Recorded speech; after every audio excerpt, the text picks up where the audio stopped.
नमस्कार। आज इस डीप डाइव में हम एक ऐसी पहल को समझने की कोशिश कर रहे हैं जो गांव की प्रतिभाओं को शहर की बेहतरीन शिक्षा से जोड़ने का प्रयास है। लेकिन इसमें यह खास बात है, हम बात कर रहे हैं महामना छात्रावास की। ये वाराणसी के चंदापुर में 22 जुलाई 2025 को शुरू हुआ। हमारे पास इसके बारे में कुछ स्रोत हैं। ये माधव सेवा प्रकल्प की पहल है जो कि सेवा भारती से जुड़ा है। तो आज हमारा मिशन है ये देखना कि ये मॉडल क्या है, कैसे काम करता है और क्या ये वाकई वंचित छात्रों के लिए कोई नई राह बना सकता है। चलिए शुरू करते हैं। तो सबसे पहले ये महामना छात्रावास आखिर है क्या? नाम तो पंडित मदन मोहन मालवीय जी पर है, वो तो स्पष्ट है। स्रोत बताते हैं कि ये चुनता है उन बच्चों को जिनके हाई स्कूल में आप देखिए 80% से ज्यादा नंबर हों। हाँ, 80% या उससे ज्यादा। और साथ में एक एंट्रेंस टेस्ट भी होता है। पहले बैच में 10 छात्र चुने गए हैं। बिल्कुल। लेकिन यहाँ बात सिर्फ अच्छे नंबरों तक सीमित नहीं है ना? नहीं, बिल्कुल नहीं। इन छात्रों को मुफ्त रहना खाना मिलता है। वाराणसी पब्लिक स्कूल में, जो एक जाना माना स्कूल है, वहाँ पढ़ाई हो और ऊपर से आकाश इंस्टीट्यूट से मेडिकल या इंजीनियरिंग की कोचिंग भी। ये तो पूरी अकादमिक तैयारी हो गई। हाँ, वो हिस्सा तो है ही और बहुत मजबूत है। वीपीएस और आकाश दोनों ही अपने क्षेत्र में बड़े नाम हैं। लेकिन जैसा आपने कहा, बात सिर्फ यहीं खत्म नहीं होती और यहीं पर यह मॉडल मेरा ख्याल से थोड़ा अलग हो जाता है। स्रोत इस पर बहुत जोर देते हैं कि पढ़ाई के साथ साथ संस्कार पर भी उतना ही बल्कि शायद ज्यादा ध्यान है। संस्कार, इसका मतलब क्या है यहाँ पर? किस तरह के संस्कार? देखिए, इसमें रोज योग है, ध्यान है, चरित्र निर्माण पर सेशंस होते हैं, राष्ट्र भावना जगाने की बात है, देश के प्रति एक जिम्मेदारी का भाव और समाज सेवा का प्रशिक्षण भी। अच्छा। श्री युद्धवीर जी हैं क्षेत्र सेवा प्रमुख।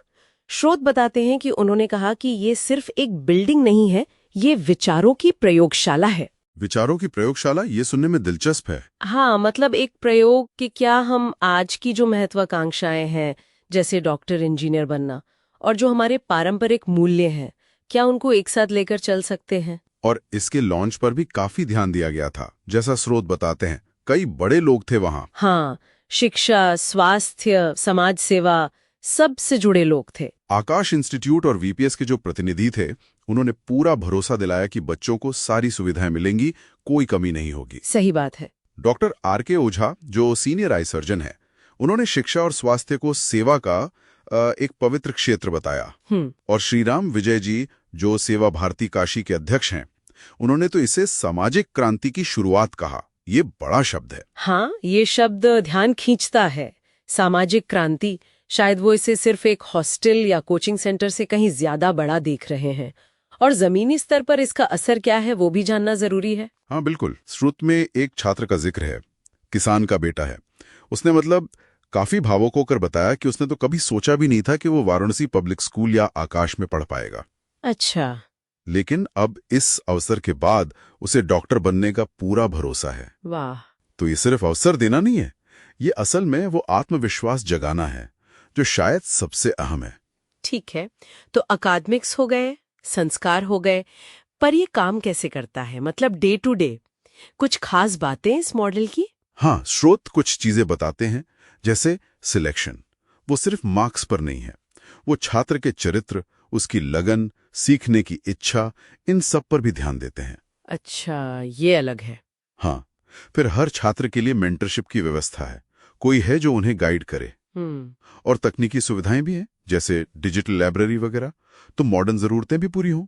अगर हम इससे थोड़ा बड़े परिप्रेक्ष्य में देखें तो ये सेवा भारती के दर्शन से कैसे जुड़ता है? देखिए, स्रोत साफ तौर पर इसे सेवा भारती के जो मुख्य विचार हैं, सेवा, समरसता और राष्ट्र निर्माण, उनसे जोड़ते हैं।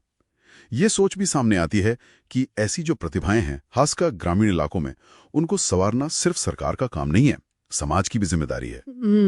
एक तरह से समाज की भागीदारी। बिल्कुल। इसे एक मॉडल प्रोजेक्ट की तरह पेश किया जा रहा है। और भविष्य की क्या योजनाएं हैं? क्या ये सिर्फ 10 छात्रों तक ही रहेगा? नहीं, योजनाएं तो काफी महत्वाकांक्षी लग रही हैं।